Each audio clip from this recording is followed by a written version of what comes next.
di balik kepahitan hidup karena pilihan kita itu sesungguhnya ada janji indah dari Tuhan.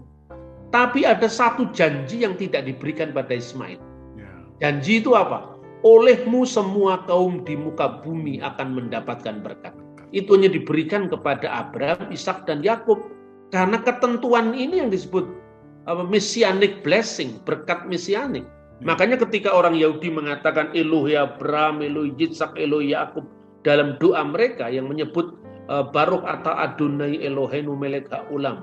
Terberkatilah engkau ya Tuhan Allah kami Raja yang kekal. Elohe Abraham, Allah Abraham, Elohe Yitzhak, Allah Yitzhak, Elohe Yakub, Allah Yakub. Makin Abraham itu bukan berarti Ismail didiskriminasikan. Tapi Ismail tidak masuk dalam sejarah keselamatan. Tetapi jalur keselamatan lewat Abraham, Ishak, dan Yakub. Tetapi Tuhan itu adil. Di akhir zaman, Yesaya 60 mencatat bahwa kambing domba kedar nebayot akan dipersembahkan. Itu artinya Ismail dilibatkan dalam sejarah keselamatan itu. Tetapi jalurnya, jalur mesianik tetap Abraham, Ishak, dan Yakub.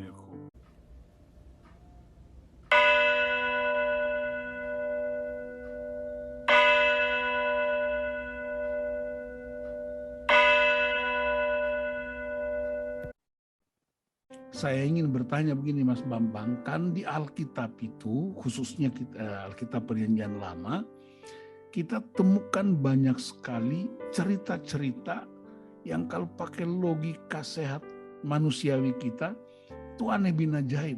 Ada teman-teman kita yang lain menganggap cerita-cerita Alkitab Perjanjian Lama itu sepertinya kisah-kisah yang tidak patut dijadikan sebagai firman Allah. Dan itu juga menjadi pertanyaan banyak umat kita. Masa sih firman Allah kayak begitu? Yang Bung Nus angkat itu sesungguhnya memang merupakan pertanyaan jemaat yang sering muncul ya. Bagi saya itu iman itu adalah penemuan, bukan warisan. Ya. Sehingga saya terus-menerus menghidupi penemuan saya itu dengan saya terus mengkaji, belajar, meneliti, dan itu semata-mata karena memang saya ingin mendapatkan informasi yang lebih akurat tentang apa yang saya imani. Jadi kira-kira begini, pertama-tama pertanyaan itu muncul karena cara pandang yang menurut saya tidak pas tentang kitab suci. Karena begini, secara terus terang sajalah saya mengatakan, seringkali orang memandang Alkitab itu dari ukuran agama lain. Misalnya Islam ya. Dalam Islam kan firman Allah itu muncul dari satu zaman. Satu orang yang diyakini sebagai nabi penerima wahyu. Satu bahasa, satu budaya, satu sistem kalender ya. Tentu ini tidak sama dengan Alkitab. Alkitab itu buku segala buku. Dia ditulis dengan zaman yang berbeda-beda. Katakanlah misalnya terminus perquem, masa paling awal dari munculnya kitab suci itu kan paling tidak ya, itu kesejarahannya bisa dilacak dari zaman Musa. Nah, Musa itu hidup kira-kira kan abad 14 sebelum Masehi. Sampai nanti kitab Wahyu itu ditulis Rasul Yohanes sebelum wafatnya di Efesus tahun 96 Masehi. Berarti di kurun waktu kurang lebih 1.500 tahun. Nah, saya sering menggambarkan begini. Coba, kalau Anda membandingkan perbandingan ini, riwayat hidup Presiden Joko Widodo dengan Indonesia mulai dari zaman prasejarah sampai zamannya Joko Widodo, dia tidak berimbang. Kalau kitab suci agama lain yang saya sampaikan sering itu misalnya Islam itu kan muncul dari satu zaman, itu zamannya Nabi Muhammad Shallallahu Alaihi Wasallam. Yang otomatis bahasanya bahasa Arab. Untuk mempelajari Quran ya orang harus belajar bahasa Arab. Tetapi kalau kita mempelajari Quran itu ya mirip seperti kita mempelajari sebuah dokumen dari satu zaman. Maka saya bandingkan tadi, dibandingkan dengan misalnya Nusantara dari zaman prasejarah sampai sekarang, ketemu berapa bahasa kita? Ketika kita mempelajari prasasti Kedukan Bukit di kerajaan Sriwijaya bahasanya Melayu kuno. Ketika mempelajari kerajaan Majapahit bahasanya Jawa kuno, Melayu kuno, Sansekerta. Ketika munculnya kerajaan Demak, Ternate, Tidore, mulai bahasa Indonesia dipengaruhi bahasa Arab. Sistem hukum warisnya, hukum pidananya dari abad ke abad kan berbeda. Lah nanti bisa jadi terjadi anakronisme. Jadi orang memahami kerajaan Sriwijaya dari abad ke-7 Masehi dengan pemahaman kita tentu tidak sama. Nah, saya kira itu. Maka ketika kita membaca Alkitab misalnya, ketika kita bicara tentang Torah itu bahasanya Ibrani. Nah, bahasa Ibrani yang dipakai untuk menulis Taurat itu tentu tidak sama dengan bahasa Ibrani yang dipakai setelah pembuangan Babel. Karena jarak masanya kurang dari 1000 tahun. Kan seperti itu, lebih dari 1000 tahun. Apalagi perjanjian baru. Dalam perjanjian baru sekalipun dalam bahasa Yunani Koine, tetapi sebetulnya stylenya itu kan bahasa Hebrew Aramaik. Misalnya kata kurban muncul di Injil Markus, kata raka yang diterjemahkan kafir muncul di Injil Matius. Itu kan bahasa Aram sebetulnya. Nah, contoh-contoh seperti ini tentu tidak bisa disamakan dengan kitab yang muncul dari satu zaman. Nah, ketika kita melihat misalnya kisah tentang misalnya Lot ya dengan anak-anaknya, lalu diukur dari agama lain, Lot itu nabi, terus namanya disebut Lot alaihi salam. Padahal di dalam kitab suci Lot kan tidak termasuk nabi. Jadi ketika ukuran moral ini digunakan untuk memahami agama Kristen dan Yahudi, ini tidak klop. Apalagi dalam pandangan Yahudi maupun pandangan Kristen tidak ada pemikiran teologis yang mengatakan bahwa Taurat dan Injil itu turun dari langit dalam pengertian didiktekan kepada Nabi melalui malaikat. Maka menurut saya kerukunan itu bisa dibangun di atas dasar kita memahami agama kita itu ya dari perspektif kita, memahami agama orang lain dari perspektif orang lain. Kita tidak bisa memahami kekristenan dari sudut pandang Islam dan sebaliknya. Itu saya kira yang perlu ditekankan. Maka kisah-kisah itu kan menggambarkan suara zamannya. Dan Alkitab menyebut secara jujur kan. Misalnya kisah Lot itulah yang menyebabkan kenapa ada orang-orang Moab ya. Kenapa ada Moab itu kan ini dari kata mi'ab, dari sang bapak. Dan konteksnya saat itu apa? Budaya Timur Tengah pada saat itu sebetulnya sangat memuja kesuburan rahim dalam pengertian reproduksi manusia yang harus bersinambung. Ketika terjadi kasus tertentu tidak ada laki-laki di sana. Maka kemudian dia melihat bapaknya, tapi di situ kan ganjalan moral masih disebutkan. Makanya bapaknya dikasih mabuk, itu artinya apa? Bahwa pada saat sadar dia tahu batas-batas moral yang nggak bisa dilanggar. Jadi ini adalah perkecualian moral yang memang pernah terjadi. Dan dalam kitab suci tidak pernah ada seleksi bahwa kasus ini tidak boleh ada, ini tidak cocok dengan kita. Itu nggak cocok dengan kita karena ukurannya zaman kita. Seperti itu kira-kira. Begitu juga misalnya ada yang semacam genosida, pemusnahan sebuah ras misalnya. Tapi orang lupa bahwa sebetulnya dalam konsep kitab suci sendiri, ketika Tuhan mau menghabisi sebuah kaum itu kan bukan tanpa pertimbangan. Misalnya, kenapa tidak sekarang terjadi peristiwa misalnya penaklukan bangsa tertentu ya, karena kejahatan orang Amori belum penuh. Itu artinya bahwa ada alasan. Nah, teks ini tidak bisa dipisahkan ketika tiba-tiba muncul narasi bagaimana suku tertentu atau kaum tertentu dihancurkan oleh Israel. Itu harus kita lihat dalam keseutuhan konteks tadi. Makanya ya itu tadi, tidak mudah memandang zaman yang berbeda dengan ukuran kita sekarang. Itu saya kira, Bung. Bahwa Alkitab itu ditulis di zaman itu berdasarkan konteks yang hidup. Iya, betul. Yang kedua, orang-orang yang tidak memahami tidak bisa menilainya dari perspektif dia sendiri. Bagaimana kita menarik peristiwa-peristiwa itu ke dalam zaman kita. Misalnya tadi contoh Lot yang dibikin mabuk sama anak-anak gadisnya supaya ada reproduksi. Tapi kemudian lahirlah bangsa Moab. Nah, dan Amon. Apakah dua bangsa itu kemudian kita anggap sebagai bangsa yang berada di luar perjanjian karena asal dari Lot yang mensetubuhi dua putrinya itu? Nah, itu juga menarik ya. Karena begini, sejarah bangsa-bangsa kuno, khususnya misalnya tentang Moab dan Amon tadi, itu tidak ada catatan di luar Alkitab. Jadi harus dikatakan bahwa misalnya ada prasasti-prasasti tertentu, misalnya prasasti batu Moab yang ditemukan itu tentang peperangan Raja Mesya dengan Yoram Raja Israel yang dicatat dalam Alkitab. Itu kan ditemukan namanya prasasti batu Mesya, itu abad ke-8 sebelum Masehi. Tetapi itu kan hanya fragmen sejarah abad itu. Jadi tanpa kitab suci kita tidak bisa melakukan kronologi historis ya. Yang seperti kita baca sekarang. Jadi artinya bisa saja misalnya orang-orang Yordan menolak bahwa kisah dalam Alkitab itu tidak cocok. Kami bukan keturunan menyimpang dari kisah seperti yang disebutkan dalam Bible. Tapi persoalannya sumber lain kecuali Alkitab tidak ada.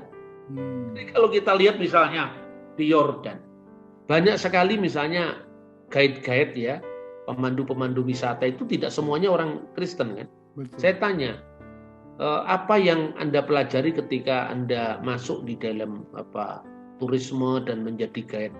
Salah satu yang kami pelajari adalah Alkitab. Lah kenapa Anda kan Islam?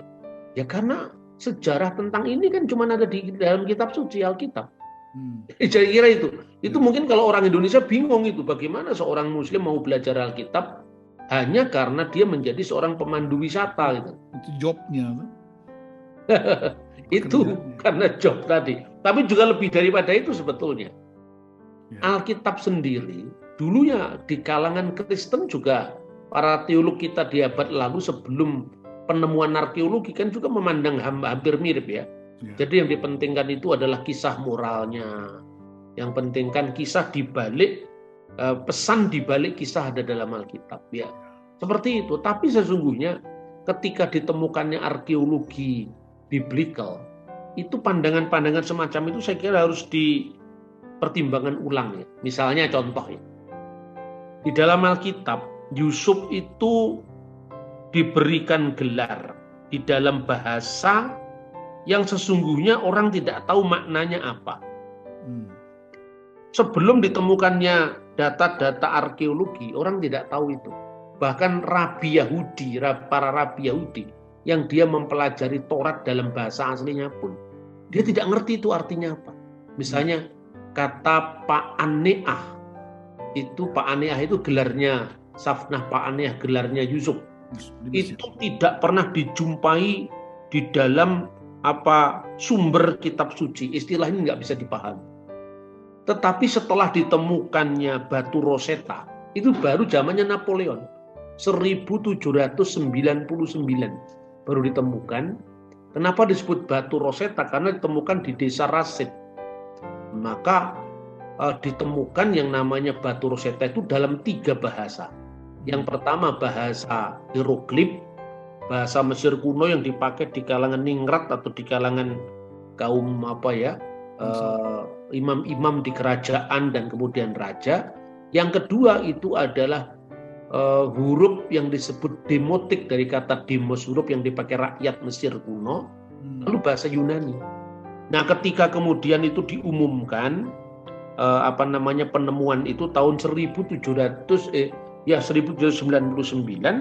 maka kemudian ada seorang pemuda yang pintar sekali namanya Francis Champollion. Sampai gambar dan namanya itu diabadikan di perangko Mesir itu. Kemudian dia ikut ekspedisi arkeologi Napoleon. Saya ingin memecahkan rahasia batu Rosetta itu karena itu bahasa kan sudah punah, itu bahasa zaman Fir'aun itu. Kemudian dari tahun 1814 dia itu menulis buku yang kira-kira kota Mesir kuno yang diberitakan dalam kitab Taurat. Maksudnya kitab Keluaran pasal 1 ayat 11. Di mana ada kata Ramses, kota perbegalan Ramses dan Pitom itu. Dia penasaran, apakah kira-kira nama Ramses ini nama penguasa yang membangun kota itu? Sebab Alkitab kan tidak pernah menceritakan nama-namanya Fir'aun. Fir'aun sendiri kan artinya raja, kings ya. Namanya siapa? Nama pribadinya kan nggak ada. Tapi dia ingat, Alexander Agung mendirikan kota Alexandria. Antiochus Epiphanes mendirikan kota Antioquia. Herodes Philippus mendirikan kota Kaisarea untuk dibaktikan kepada kaisar. Mendirikan kota Tiberias dibaktikan kepada Kaisar Tiberius. Jangan-jangan katanya dia, kota Ramses itu nama Paraoh, nama Firaun yang mendirikan. Itu disimpannya mulai tahun 1814, lalu dia dalam beberapa kali kunjungannya ke Mesir. Modalnya dia itu hanya membaca bahasa Yunaninya, karena kalau bahasa Yunani kan masih dipakai ya. Di situ ada kata-kata Ptolemeus, ya, penguasa saat itu pada masa setelah Alexander Agung. Yang kedua, Cleopatra. Nah, Cleopatra itu selama itu kemudian diceritakan dalam drama opera tentang Antoni dan Cleopatra. Tapi itu ternyata namanya muncul dalam prasasti itu. Baru 23 tahun dia menemukan cara membaca huruf hieroglif itu. Tepatnya di tanggal 14 September tahun 1822. Dia berteriak kegirangan, saya telah menemukan ini. Dari situ kemudian kita bisa membaca sejarah Mesir kuno, nama-nama Fir'aun, zaman Abraham siapa, zaman Musa siapa, Fir'aun Keluaran siapa. Itu kalau tidak ditemukan prasasti ini, orang mungkin akan sakit ingatan semua, ditelan oleh kelam kabut kelupaan masa silam. Nah, itu diawali dari kata Ramses dalam Keluaran pasal 1 ayat 11. Nah, dari mana sekarang Champollion bisa menemukan ilham itu? Saya benar-benar meyakini bahwa ut omnes unum sin, ya, seperti yang dulu kita selalu gemakan di gerakan-gerakan kita itu, agar semuanya menjadi satu. Itu satu yang tidak seragam, satu dalam pluriformitas yang masing-masing itu bisa saling melengkapi. Jadi kesatuan itu tidak menundukkan keberagaman. Ini yang sebetulnya ada dalam gereja kita. Maka saya berandai-andai, ketika Champollion itu masuk ke gereja Koptik, dia bertanya, gereja ini memakai bahasa apa sehari-hari? Bahasa Arab. Ketika liturgi, nyanyian-nyanyian ibadah bahasa Arab. Tapi kemudian kapan mulai bahasa Arab? Ya, ceritakan toh. Bahasa aslinya gereja ini apa sebelum memakai bahasa Arab? Itu bahasa Koptik. Lah, bahasa Koptik itu apa? Ditunjukkan dari liturginya itu, ya. Ya agios oteos, agios iskiros, agios satanatos, itu misalnya bahasa Koptik. Lu kok mirip Yunani? Ya mirip Yunani, memang ini hurufnya huruf Yunani. Tetapi bahasanya ini ya bahasa zaman Firaun. Ya mulai didorong oleh keinginan tahu yang luar biasa. Seumpama waktu itu Champollion itu masuk ke gereja GBIB mungkin nggak ketemu itu. Karena ini gereja modern yang sudah terlepas daripada warisan sejarah budaya budaya setempat. Jadi Tuhan ini sepertinya membiarkan, biar ritus Katolik Roma tetap dengan segala kekayaannya, Ortodok Yunani itu yang memelihara perjanjian baru dalam teks aslinya, Ortodok Syria, Maronit memelihara bahasa Tuhan Yesus dalam bahasa Aramaik. Gereja Koptik memelihara bahasa Mesir kuno sampai bahasa itu menjadi bahasa liturgi bagi orang Kristen. Dari situ kemudian dia lihat, ditemukan semua nama-nama itu, misalnya Sabna Pa'anea. Itu artinya kepada dia yang dipanggil itu hidup. Persis dengan nama Fir'aun, Akhenaton, ya, Aton yang hidup. Nah, karena settingnya kitab Kejadian tentang Yusuf itu di Mesir, makanya Rabi Yahudi tadi tidak ngerti dalam bahasa Ibraninya apa. Ini mirip misalnya kalau Bung Nus itu di Jawa. Orang Jawa tanpa sadar mewarisi bahasanya itu kan dari bahasa Sanskerta, bahasa Jawa kuno, yang sekarang orang tidak paham. Nah, ketika kemudian kenapa namamu disebut Dwija? Dwi itu dua, ja itu lahir. Jadi artinya jiwa yang lahir kembali itu sebetulnya kan ajaran reinkarnasi. Ya. Tetapi karena sudah bersalut dengan bahasa yang mengalami reinterpretasi, kita tidak paham lagi. Makanya dibiarkannya keragaman gereja ini bagi saya, itu iman saya, bahwa Tuhan akan memberikan bukti-bukti sejarah pada umatnya, bahwa kitab suci ini benar adanya. Ya. Nah, setelah penemuan batu Rosetta itu baru kita bisa menafsir namanya Musa. Misalnya namanya Musa itu kenapa disebut Musa? Dinamakan Musa karena dia telah diambil dari air. Ternyata bahasa yang dipakai waktu itu kan bahasa ibu yang dipakai orang Ibrani kan bahasa Ibrani. Bahasa keluarga Musa seperti misalnya Miriam kakaknya, Harun, itu kan bahasa Ibrani. Tetapi bahasa lokal resmi di Mesir itu adalah bahasa Mesir kuno, yaitu yang disebut hieroglif itu hurufnya. Nah, kemudian ternyata penamaan Musa itu memiliki kesamaan antara bahasa Mesir kuno dan bahasa Ibrani. Kenapa dalam Alkitab disebutkan kenapa dinamai Musa?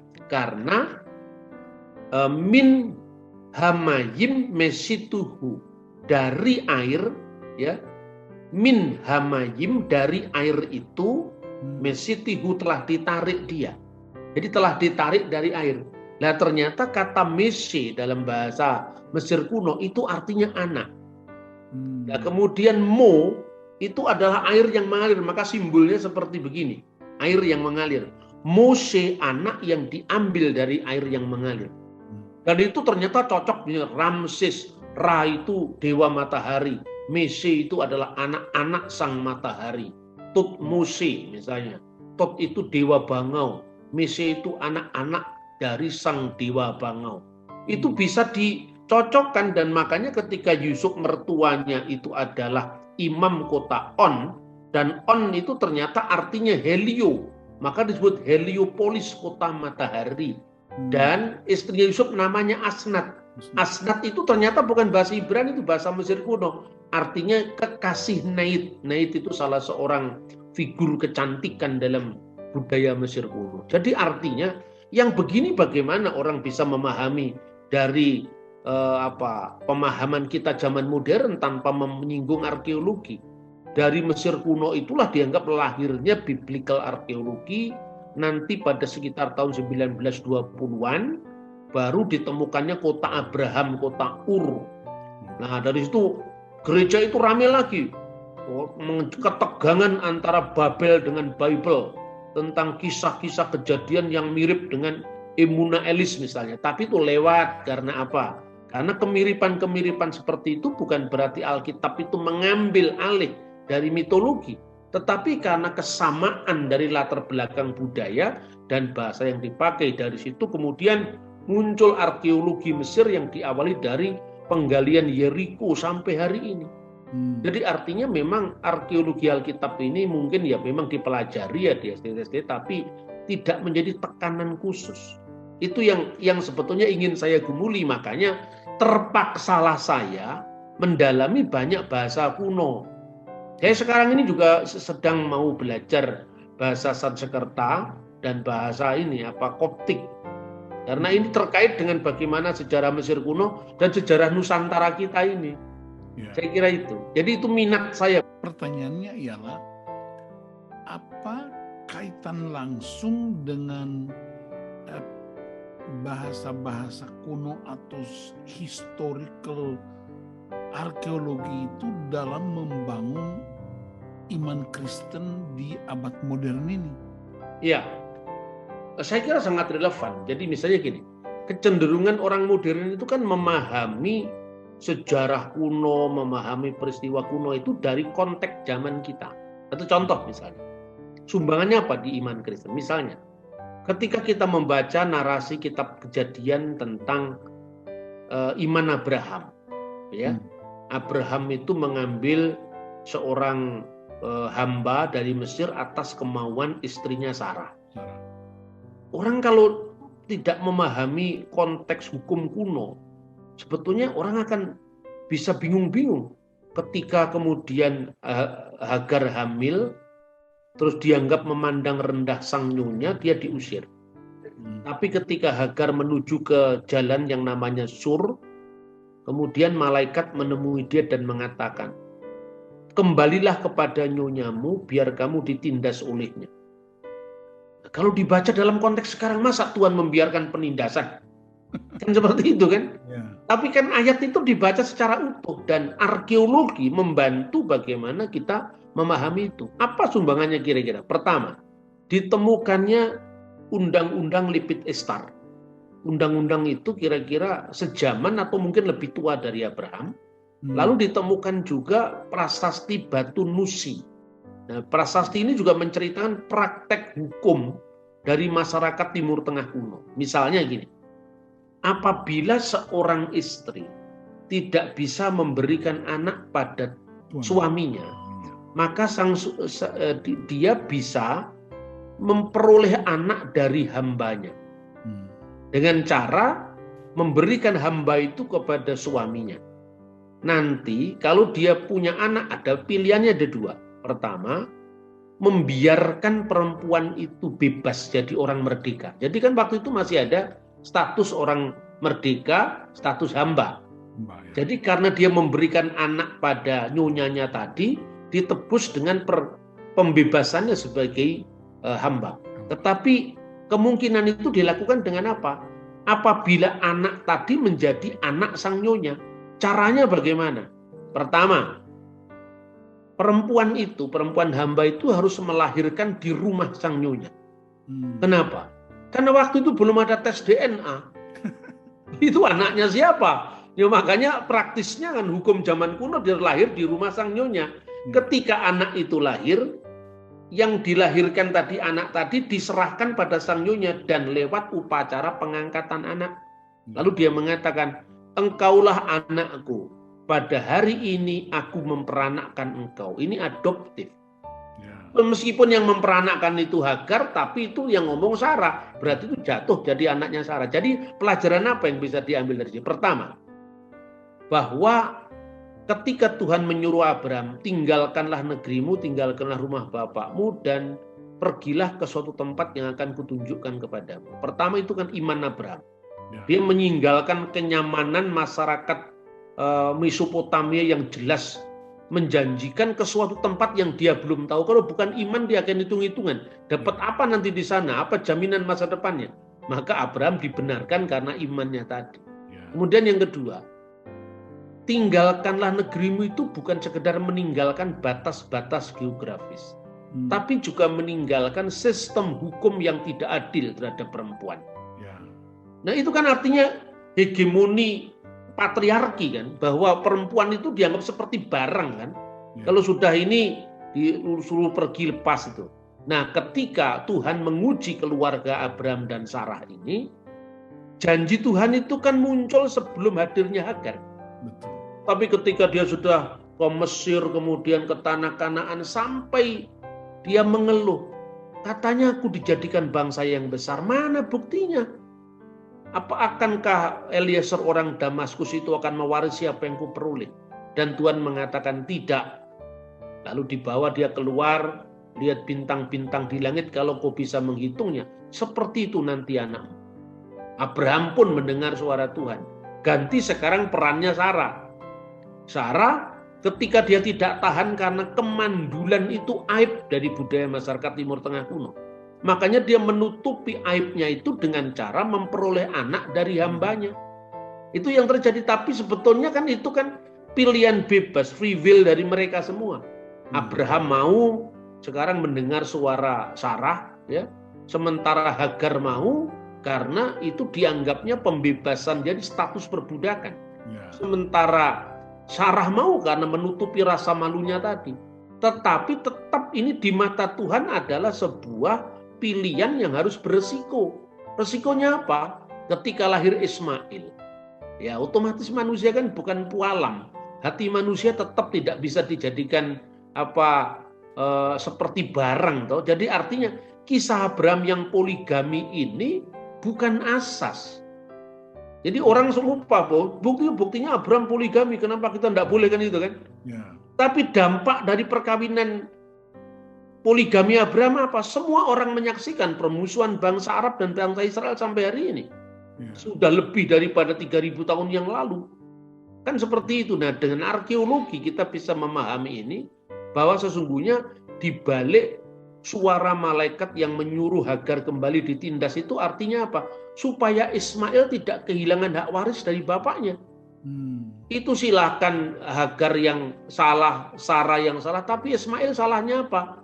Kemudian Tuhan menjanjikan lewat malaikatnya, kamu akan kujadikan anak yang kamu lahirkan itu pere Adam, manusia keledai liar.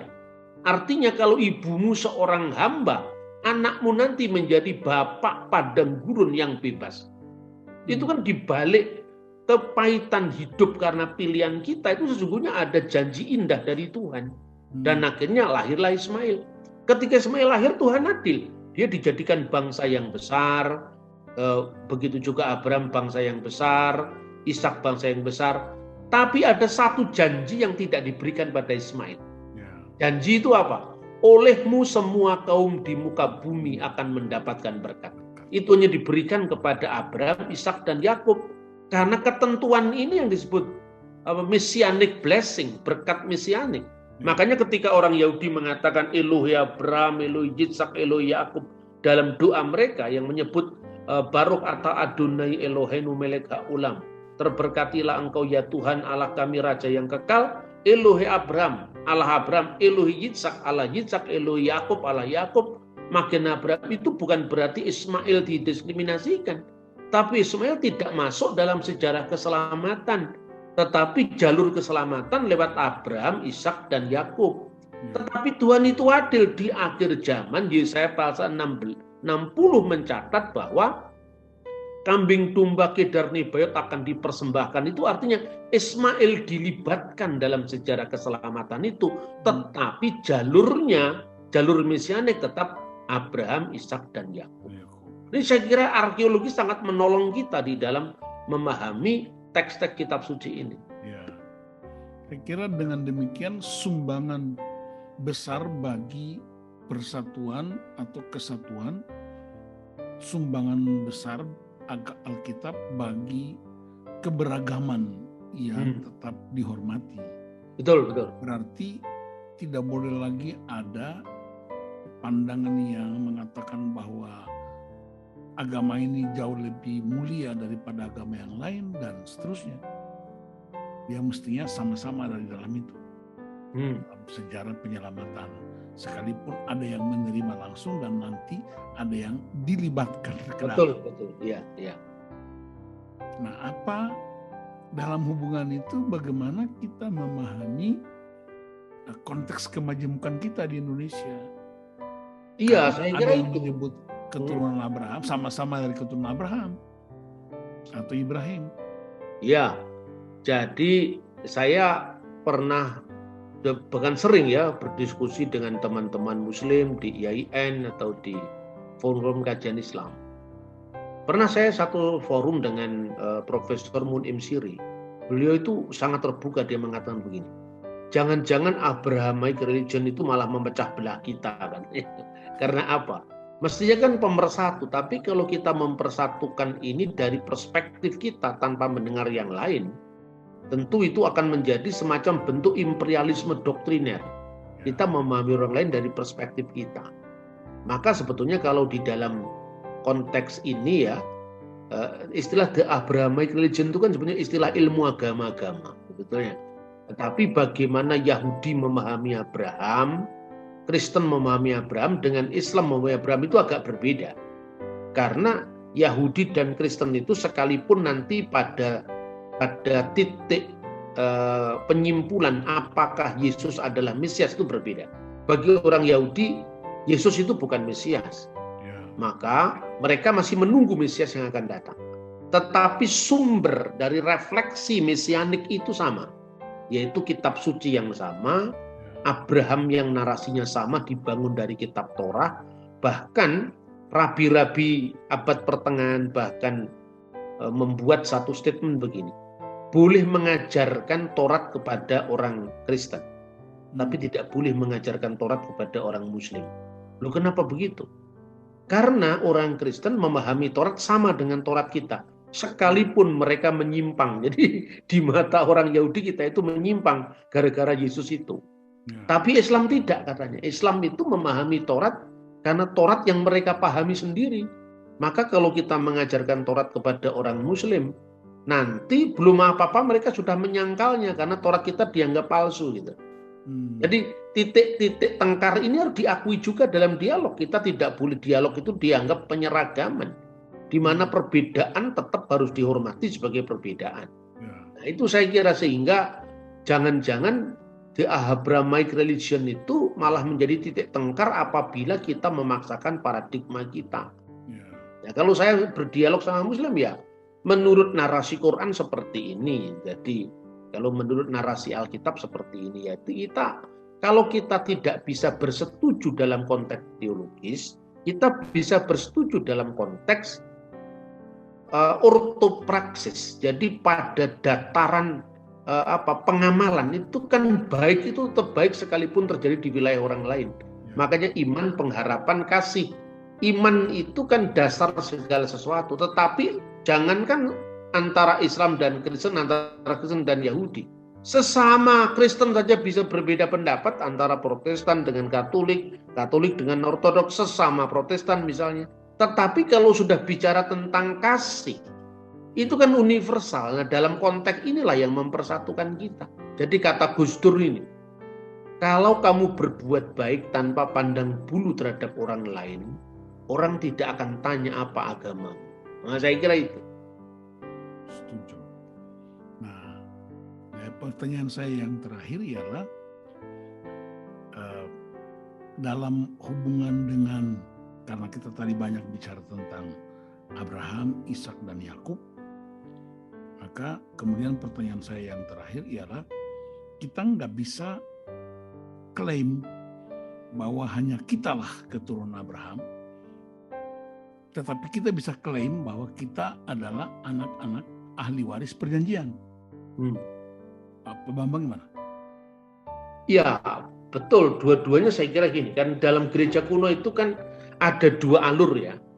Ini kalau bicara tentang Kristen, kita baca Kristen dulu ya.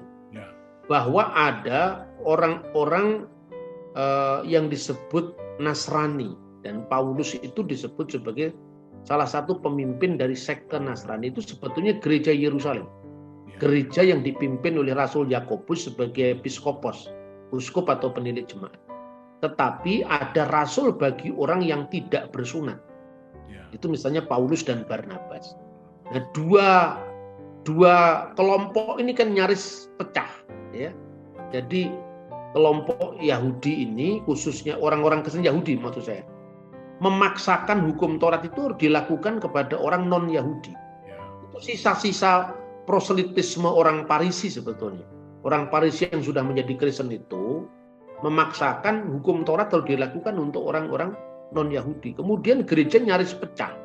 Itu menurut saya dulu diskusi di GMKI, termasuk di pengurus pusat. Saya masih ingat itu di Salatiga saya pernah menyampaikan ini. Bahwa biasanya kalau kita ngomong ut omnes unum sen itu kan biasanya kami dari golongan Apolos, kami golongan Paulus, itu kan satu jemaat. Tetapi dalam konteks Kisah Rasul pasal 15 itu betul-betul dua jemaat yang dilatar belakangi oleh budaya yang berbeda dan perspektif teologis yang dibangun di atas Taurat. Satunya bukan Taurat, kan? Bangsa luar Israel kan bukan Taurat. Nah, akhirnya disepakati sidang di Yerusalem yang saya sebut konsili apostolik di Yerusalem. Pertama-tama yang bicara senior dulu, Petrus. Petrus menyatakan bagaimana pentingnya kesatuan tubuh Kristus, itu kira-kira seperti itu yang mendasarinya, sehingga dia ingin membuktikan apakah Tuhan hanya mengasihi bangsa Yahudi atau non-Yahudi juga. Paulus disuruh kesaksian sama Barnabas bahwa Allah pun tidak pernah meninggalkan orang-orang yang bukan Yahudi. Terbukti mujizat pernah terjadi dan sedang terjadi di antara orang-orang Goyim. Kesaksian Paulus dan Barnabas meneguhkan bahwa ini saatnya bukan hanya Yahudi, tapi juga bukan Yahudi yang diberkati dengan Injil Kristus, dengan perjanjian Abraham itu. Semua kaum di muka bumi akan mendapatkan berkat. Lalu kesimpulannya siapa yang bicara? Yakobus si tuan rumah. Dia mengatakan, maka sebaiknya kita menjauhi makanan yang dipersembahkan kepada berhala dari kepercabulan. Nah, itu digunakan kata pornea ini. Digunakan percabulan itu pornea. Dari binatang yang mati dicekik dan dari darah. Apabila kita melakukan ini, kita baik. Nah, ternyata menurut ensiklopedia Yahudi juga diakui. Keputusan para rasul itu keputusan yang mengacu kepada apa yang disebut hukum Nuh, dan tradisi Yahudi mengakui ini. Misalnya di dalam traktat Sanhedrin 56a, bahwa bangsa-bangsa yang bukan Yahudi, mereka tidak harus melakukan hukum Musa termasuk sunat, termasuk hari Sabat, tetapi melakukan hukum Nuh yang dicatat dalam kitab Kejadian. Maka kalau Abraham simbolnya sunat, kalau Nuh simbolnya kutaruh busurku di atas awan sebagai perjanjian antara aku dan engkau.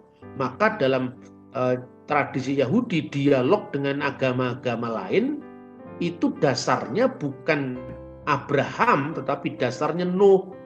Makanya dari gereja yang memakai hukum Nuh itu kan akhirnya gereja Goyim yang tidak ada kaitannya dengan darah daging Abraham. Tetapi semua terikat dengan perjanjian Abraham, olehmu semua kaum di muka bumi akan mendapatkan berkat. So, dalam kesimpulan, gereja kita ini adalah gereja Goyim dan gereja Yehudim. Bagi yang Yehudim ya silakan mengikuti hukum Yahudi seperti yang terjadi di Israel, Bung. Di sana ada kelompok yang namanya Mesianik Yahudi, atau ada kelompok yang namanya itu adalah Ifrim Katolim, orang-orang Katolik Yahudi. Mereka tetap melakukan hukum Sabat, melakukan sunat, tetapi untuk mereka, bukan untuk Goyim.